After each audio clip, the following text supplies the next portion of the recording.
The thief comes. That's not God. The thief comes to kill, steal, and to destroy. He comes steal, kill, and destroy. Steal, kill, and destroy. So if something is happening in your life that's trying to steal from you, kill you, or destroy you, is it God? No. So, does everything that happened to you, is it according to God's will and plan? No. You realize that messes a lot of people up. Messes a lot.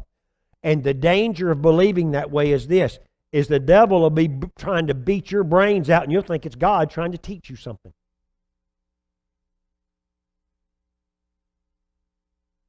We have the ability and the power and the authority to take authority over situations like this. To ask, when you desire something, when you need something in your life, you ask of God and He will give it. You ask anything and He'll give it to you. We've read that time and time again. Now, I want to look at an example this morning of something. We're taking this, we're going another layer where this is concerned today. And I want you to turn with me to Mark's Gospel, chapter 9. Mark 9:14. And when he came to the disciples, he saw a great multitude around them and scribes disputing with him. And immediately when they saw him, all the people were greatly amazed, and running to him, they greeted him. And he, asking the scribes, he said, "What were you discussing with them?" Meaning his disciples.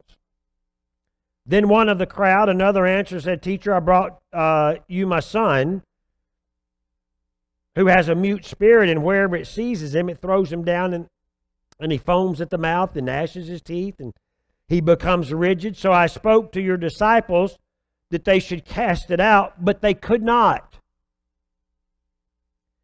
He answered him and said, "O faithless generation, how long shall I be with you? How long shall I bear with you? Bring him to me."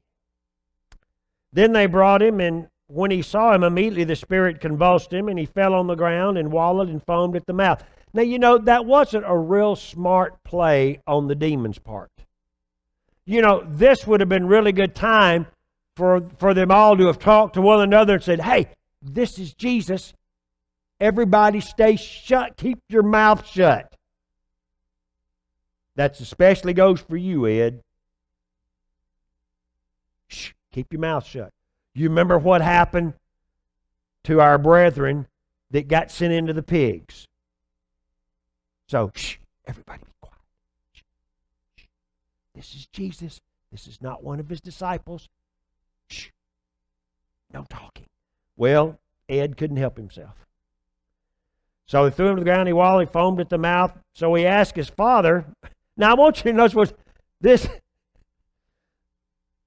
I don't know why this always amuses me. I mean, the child is on the ground, writhing back and forth, foaming at the mouth. And Jesus doesn't go, "Oh my goodness." All this is happening. And he turns to the dad and says, "So, how long's this been going on?" I mean, isn't it what's it? He doesn't even address the boy. He didn't even address the spirit. So, how long's this been going on? He said it's happened from his childhood.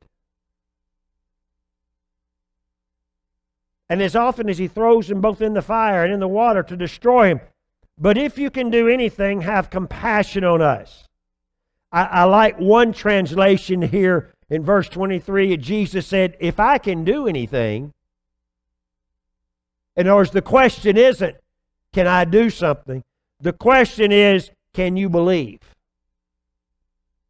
All things are possible to him who believes. Now, I want you to notice, and this is actually true in our lives today. Most people don't have a problem with the fact, can God do something? Most people, especially if you're a Christian, you believe that God can do anything. So the question is not, can God do something? The question is, will He? Well, that's what Jesus is trying to eliminate in all the and many other places throughout the four Gospels. He eliminates the will He part. Is it His will to do this? Listen, do you think Jesus got talked into things that He didn't want to do? Do you think that He did things that were not according to His own will?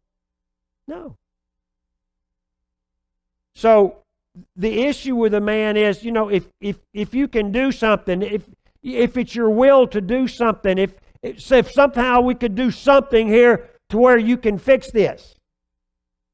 Jesus said, it's not on the fact of whether I can do something. It's on, can you believe?